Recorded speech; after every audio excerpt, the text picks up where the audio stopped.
और बूढ़ी माँ को छोड़ गया। माँ बताई कि बहुत परेशान किया माँ को, बहुत कष्ट दिया उसने और यहाँ छोड़कर भाग गया। ये तो कल की घटना। परसों एक लड़का एक लड़के कर आए, कहने लगे महाराज जी हमारी दादी को रख लो। हमने कहा तुम जवान हो, बड़े हो, समझदार, पढ़े लिखे हो, हमारी उम्र की थे। हमने कहा तुम अपनी दादी को क्यों नहीं रखते? बोले हम नहीं रख सकते, आप रखो, आपको रखना पड़ेगा। हम की ओर दे रहे हैं, रखना पड़ेगा। हमने कहा तुम्हारे बाप का कर्जा खाए हैं, रखेंगे बताओ?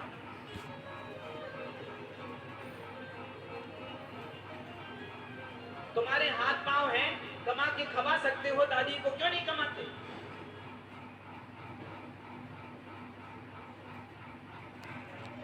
पत्नी ने, जितनी पत्नियां बैठी हैं कह लेना अपने अपने पति से हर बात, वरना आखिरी समय रोने के सिवा कुछ ना रहेगा। एक पत्नी बोली पति से सुनो जी अब मैं जा रही हूँ, रोली मोली चुनड़ी मेहंदी, रोली मोली चुनड़ी मेहंदी, मोतियन से भर दो मारी मांग,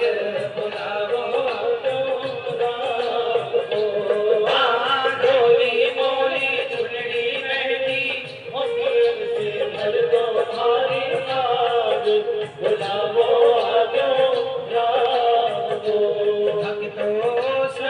से आयो है संदेश, बुलाओ आगो राम को, भक्तो स्वर्गा से आयो है संदेश, बुलाओ आगो राम को, भक्तो स्वर्गा से आयो है संदेश, बुलाओ आगो राम। पता नहीं कब किसका बुलावा आ जाए, कौन सा रिश्ता कब पूरा हो जाए, कौन सी मुस्कान आखिरी हो, कौन सा मिलन आखिरी हो, कौन सी बात मुलाकात आखिरी हो। इसलिए प्रेम है। रिश्तों में क्या रखो? तो पति पत्नी, माँ बेटा, भाई भाई, देवरानी, कोई भी रिश्ता हो प्रेम से। अपनों का, बड़ों का अपमान नहीं, बड़ों का त्याग नहीं। अच्छा बताओ, गृहस्थी चलाने के लिए सबसे ज्यादा जरूरत किस चीज की पड़ती है?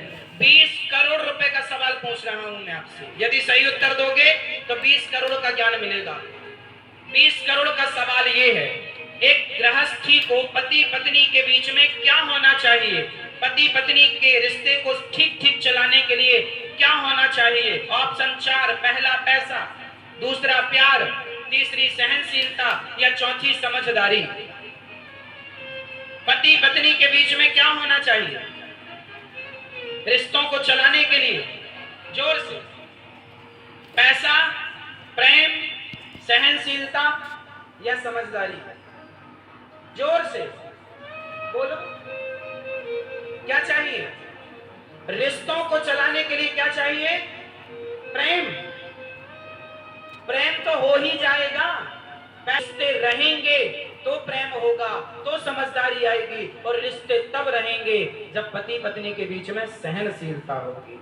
2 बात सहन करना सीखना पड़ता है, पति की पत्नी की सुनना पड़ता है। यदि रिश्तों में सहनशीलता नहीं है तो रिश्ता चलेगा ही नहीं। बोलो हाँ। इसलिए सहो, और जीवन में कष्ट आए तो सहना पड़ता है, रिश्ते नहीं, हर चीज में सहन करना, नुकसान होए तो सहन करना पड़ेगा। माँ बाप खटिया में पड़ जाए तो मलमूत्र तुम्हें धुलना पड़ेगा, पुत्र बहू के नाते सहन करना पड़ेगा, क्योंकि यही धर्म है। रिश्तों में क्या चाहिए? तो रिश्तों में जो सहनशीलता बोले हैं वो 20 करोड़, मतलब आप 20 करोड़ का ज्ञान आपके पास। क्या चाहिए रिश्तों में? प्रेम तो हो जाएगा भैया, पति पत्नी हो, प्रेम तो हो ही जाएगा। प्रेम होने के लिए चाहिए ना पत्नी पति, और पत्नी पत्नी साथ में तब रह सकते हैं जब प्रेम होने के बाद भी लड़का लड़की प्रेम से विवाह करते हैं, पर उनका भी तो तलाक हो जाता है, क्योंकि सहनशीलता नहीं थी ना उनके अंदर। समझदारी आएगी। आओ मैं आपका परिचय माँ से कराता हूं। एक ऐसी माँ जो बलिया उत्तर प्रदेश से आई हैं। प्रताड़ित एक स्त्री कितने लोगों से होती है। जिस माँ ने जब जीवन में इतना संघर्ष किया है कि स्त्री कितना कष्ट उठाती है, कितना संघर्ष करती है, लेकिन अंत में कोई सहारा नहीं होता। औरों की क्या कहें, अपने साथ नहीं देते। आइए मैया से ही समझते हैं। मैया कहाँ से आई हो मेरी माँ? बलिया जिला। कौन कौन है आपके घर में?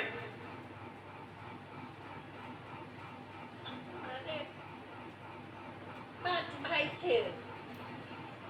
आदमी हमारा शराब पी कर उन्हें लिखवा लिया जेठ ने। हमको घर से निकाल दिए सब। घर से किसने निकाल दिया? सब जेठ ने। हाँ। आपका बेटा नहीं है क्या? नहीं, ना बेटा है नहीं बेटी है। और पति को गए? हाँ। कितने वर्ष हो गए पति को? 5 वर्ष हो गया। 5 वर्ष हो गए। तो आपकी सारी संपत्ति किसने लिखवा ली? जेठ का औरत। जेठ की औरत ने। और फिर आपको निकाल दिया? एक लड़का एक लड़की पोसी हम। एक लड़का ने लड़का लड़की उसके बहू बहुत नाराज थी। सब सामान फेंकर दिल्ली चली गई। हम दूसरे के घर रहती थी। तो आपका जो अपना घर था जिसमें आप लोग थे वो घर कहाँ चला गया? वो लिखवा लिया हमारे आदमी। अच्छा, आपके पति से लिखवा लिया? किसने? जेठ का औरत। जेठ ने। देखिए, मतलब एक भाई ने अपने भाई से सब लिखवा लिया। अरे लिखवाए थे, अच्छा था तुम्हारे ही था, क्योंकि इनके कोई संतान नहीं थी। भाई के संतान ना हो तो भाई को ही उसकी संपत्ति मिलती है, लेकिन इसका मतलब ये नहीं कि संपत्ति ले लो और फिर अपनी बड़ी माँ को या अपनी भाभी को निकाल बाहर करो। जेठ है तो ये बहू हो गई उस घर की। तो आपने ये तो ठीक नहीं किया कि आपने अपने घर की बहू को अपने छोटे भाई की पत्नी को निकाल बाहर किया। भाई संपत्ति ले लिए तो अच्छा है, लो, तुम्हारी है, पर सेवा तो करो। सेवा नहीं की आपकी। हम कमाती खाते थे, स्कूल में बेचती थी, तभी एक घर दिए थे, सब सामान बाहर फेंक दिए। और हम एक उसी का लड़की थी जेठ का, उसी की गई तो उसका नाक हमको ये गाड़ी पकड़ाया। आपको यहाँ लेकर कौन आया है?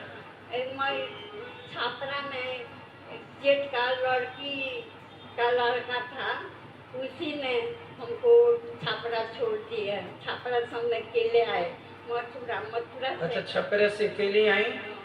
जेठ की लड़की के लड़के ने बिठा दिया गाड़ी में, तो मैया यहाँ आई हैं। देखिए इनके परिवार कितने जेठ हैं आपके, मतलब आपके पति 5 भाई।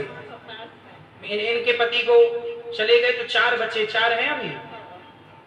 नहीं, सब मर गए, खाली 3 दियादी हैं। तो उनकी संतान जिंदा होंगी, उनके संतान हैं, उनके बेटे के बेटे सब होंगे। लेकिन देखिए इतना बड़ा परिवार है। अब इनके पति 5 भाई थे तो 5 भाई चलो बूढ़े होके चले गए, पर उनकी संतान तो होंगी। ये माँ किसी की बड़ी मम्मी होंगी, किसी की चाची होंगी, कोई तो होगा ना परिवार में, इन्हें चाची कहने वाला, इन्हें कोई अपना कहने वाला। तो क्या उनकी जिम्मेदारी नहीं थी कि वो एक माँ को 2 वक्त की रोटी? इतना बड़ा परिवार था, एक महीने भी सेवा करते तो सेवा हो जाती। लेकिन देखिए आज आदमी सेवा ही तो नहीं करता, जिम्मेदारियों से तो भागता है और चिल्लाता है लक्ष्मी की कमी है, महाराज काम नहीं चल रहा। अरे साक्षात लक्ष्मी को घर से निकाल दोगे तो लक्ष्मी कैसे कृपा करेगी? लक्ष्मी तो वहां कृपा करती हैं जहां लक्ष्मी का सम्मान होता है। मतलब स्त्री लक्ष्मी होती है और स्त्री का सम्मान करना चाहिए, चाहे वो पत्नी के रूप में हो, माँ के रूप में हो, या संसार की प्रत्येक स्त्री लक्ष्मी रूप में है। आप किसी भी रूप में उसे प्राप्त करते हैं तो आप उसका आदर कीजिए। बेटी के रूप में पाए हो तो आदर करो, बहन के रूप में पाए हो तो आदर करो। अब देखिए माँ का कोई सहारा नहीं, सब छोड़ दिए। अब यहाँ मैया आई हैं। मैया आप यहाँ आई हो, कितने दिन हो गए आपको आए? आपको यहाँ कोई तकलीफ तो नहीं हुई? आपको यहाँ रहने का हमने कोई पैसा तो नहीं लिया? 1 भी रुपए माँ से पैसा नहीं लिया जाता। जो सेवा बनती है करते हैं, और आप लोग जो सहयोग करते हैं, आप लोगों के सहयोग के बल पर इन वृद्ध माओं की आज सेवा 265 माताएं यहाँ वो माताएं हैं जो जरूरतमंद है। हम तो केवल अपनी इंसानियत का परिचय दे रहे हैं बस। केवल इंसानियत का परिचय आप ही दे सकते हैं। इन माओ के लिए जगह कम पड़ी, हमने किराए का आश्रम लिया। सामने एक बड़ा आश्रम बनने जा रहा, जहां 1000 माएँ रह सकेंगी इस बड़े आश्रम में। आप लोगों से प्रार्थना है कि पुरुषोत्तम माह का अब ये अंतिम आज और कल 2 दिन बचे हैं। आप भी संकल्प लीजिए कि आप भी इन वृद्ध माओं के लिए इस आश्रम में एक कमरा बनवा कर अपनी ओर से माओ को छाया दान, उसके लिए आपको भी कुछ देना चाहिए। इसलिए आप भी अपने मन में संकल्प लो कि आप भी कुछ न कुछ अन्नदान संतों के लिए। यहाँ रसोई चलती है, आप भी एक दिन की रसोई अपनी ओर से बिठवाओ। आप भी इस रसोई में एक दिन की सेवा, ताकि हजारों भक्त 30,000 लोग रोज भोजन करते हैं यहाँ पर सुबह से शाम तक। आप कितने लोग इस बात के गवाह हैं कि यहाँ 30,000 लोग सुबह से शाम तक रसोई चलती? कितने लोग इस बात के गवाह हैं? हम झूठ कह रहे हैं या सही कह रहे हैं? इसलिए आप भी एक दिन की रसोई अपनी ओर से बिठवाओ। यहाँ केवल परोपकार होता, सेवा। सेवा देखो करने कराने का काम भगवान का है, लेकिन वो हमें और आपको निमित्त बनाए हैं, तो हम निमित्त बनकर सेवा से जुड़े। आइए, यहाँ गौ सेवा, यहाँ बंदरों की सेवा, यहाँ पर बच्चों की सेवा, गुरुकुल भी चल रहा है।